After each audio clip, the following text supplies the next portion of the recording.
여러분, 긴급 재난지원금 2차 지급, 홍남기 경제부총리가 어제 KBS에 출연해서 지급하겠다 이렇게 말을 바꿨습니다. 지금까지는 사실 국가 부채가 너무 많으니까 4차 추경도 안 하겠다 그러면서 긴급 재난지원금에 대해서도 조금 부정적이었거든요. 안 준다는 이야기가 굉장히 좀 강했습니다. 그것도 그럴 수밖에 없는 게 지금 국가 부채가 장난이 아니거든요. 게다가 국채 발행을 또 이번엔 4차를 하게 되면 4차 추경을 하게 되면 무조건 빚을 내서 줘야 되거든요. 그렇기 때문에 이게 쉽게 결정하기가 쉽지가 않습니다. 보시는 것처럼 1차 추경할 때도 빚을 10조 3천억 원을 냈고요. 2차도 3조 4천억 원, 3차 추경할 때도 23조 8천억 원의 빚을 냈습니다. 4차 추경은 규모가 얼마나 될까? 이거는 아직까지 구체적으로 나오지 않았지만 지난번 1차 추경 때 1차 긴급재난지원금 때 14조 3천억 원을 지급했거든요. 그러면 여러 사람의 말을 빌려보자고요. 일단 이재명 경기도지사는 30만 원 이야기를 했습니다. 그것도 3차 4차까지 주자 50차례 100차례 줘도 괜찮다. 아주 과격한 발언까지 쏟아냈지만 어쨌든 30만 원이라는 단어가 하나 나왔고요. 또 이낙연 더불어민주당 대표는 선별직업이라는 이야기가 나오면서 더 빨리 더 두텁게라는 이야기가 나왔습니다. 더 빨리 더 두텁게라는 이야기는 어떤 이야기겠죠? 결론적으로는 1차보다 더 빨리 더 두텁게라는 이야기잖아요. 1차는 4인 가족 기준으로 100만 원이니까 1인당 25만 원 지급했다는 거 아니에요? 그러면 더 두텁게라고 이야기했으니까 아마 이낙연 대표가 이야기한 것은 25만 원보다는 훨씬 많은 더 두텁게라고 해요. 더 두텁게. 그러면 적어도 30만 원 이상이라는 거잖아요. 30만 원 이상. 30만 원 이상 50만 원 이내 이런 이야기가 될 수 있는 것 같습니다. 게다가 이분은 선별 지원을 이야기를 했어요. 또 지금 여당의 중진 의원들 이야기는 추경을 10조에서 12조 정도 하겠다, 해야 된다, 이렇게 이야기가 나옵니다. 10조에서 12조 정도 추경을 하게 되면 이거는 거의 한 50만 원, 선별 지원 소득 하위 50% 수준으로 보자고요. 그러면 한 50만 원, 30만에서 50만 원 지원 아마 이 정도 가지 않을까 그렇게 예측을 하고 있습니다.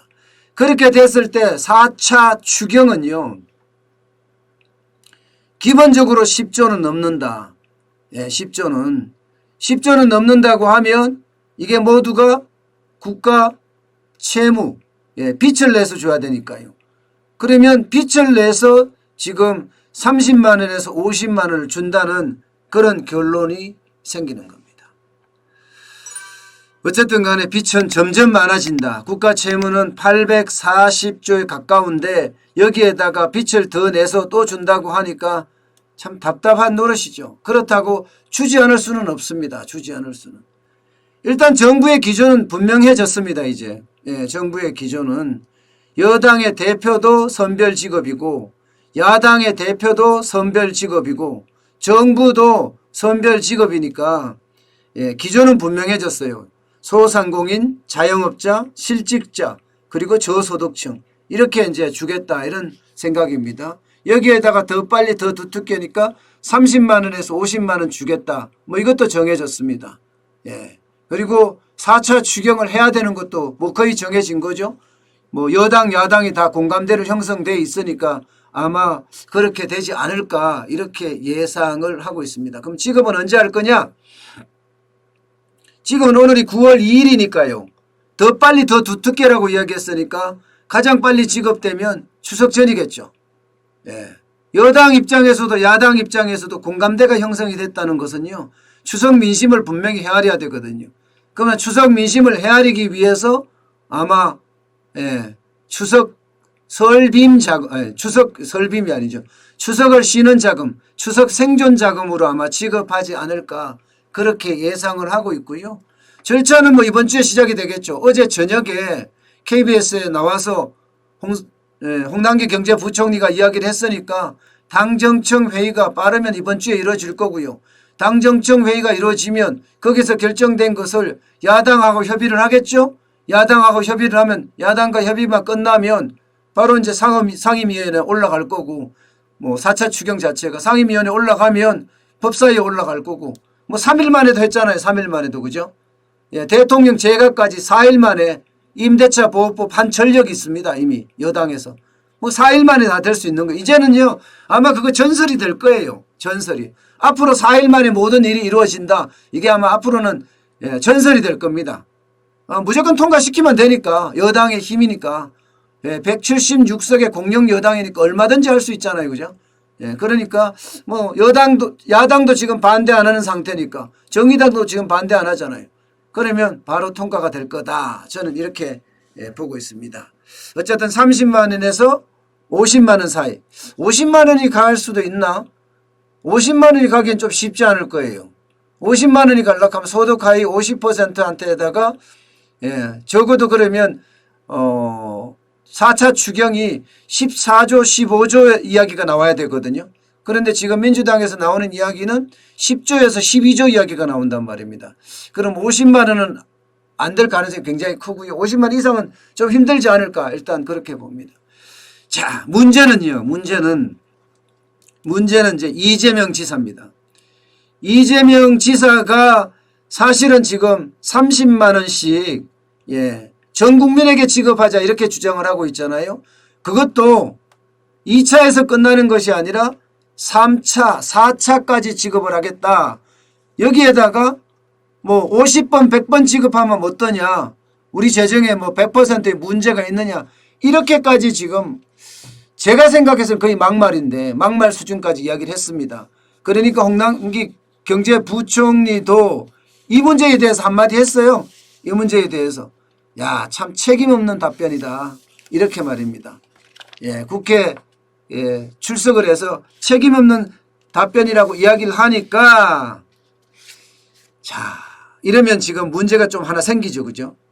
왜냐하면 여당 의원들 중에 홍남기 경제부총리에 대한 이야기에 대해서 거의 십자포화를 던져버렸습니다. 사과해라. 책임 없는 발언 아니다. 이상민 의원이 제일 먼저 시작을 했고요. 부총리의 말로 참으로 책임이 없다 이렇게 얘기했고요. 진성준 의원도 이야기를 같이 했습니다. 이규민 의원도 홍 부총리는 공식적으로 사과하기 바란다 이렇게까지 이야기를 했습니다. 자, 이렇다면 앞으로 문제가 어떻게 될까? 지금 보세요. 이낙연 더불어민주당 대표하고 이재명 경기도지사하고 대권 경쟁의 라이벌입니다. 대권 경쟁의 라이벌이에요. 지금 이재명 지사가 좀 여론조사는 좀 앞서고 있는 그런 상태가 되고 있어요. 그동안 계속 이낙연 대표가 앞서 오다가 지금 반대로 이제 이재명 지사가 앞선 케이스가 됐습니다. 그러면 여당에 분란이 나지 않을까요? 이재명 지사가 이대로 그냥 선별 지급으로 선회한다? 이렇게까지 하지 못할 거예요.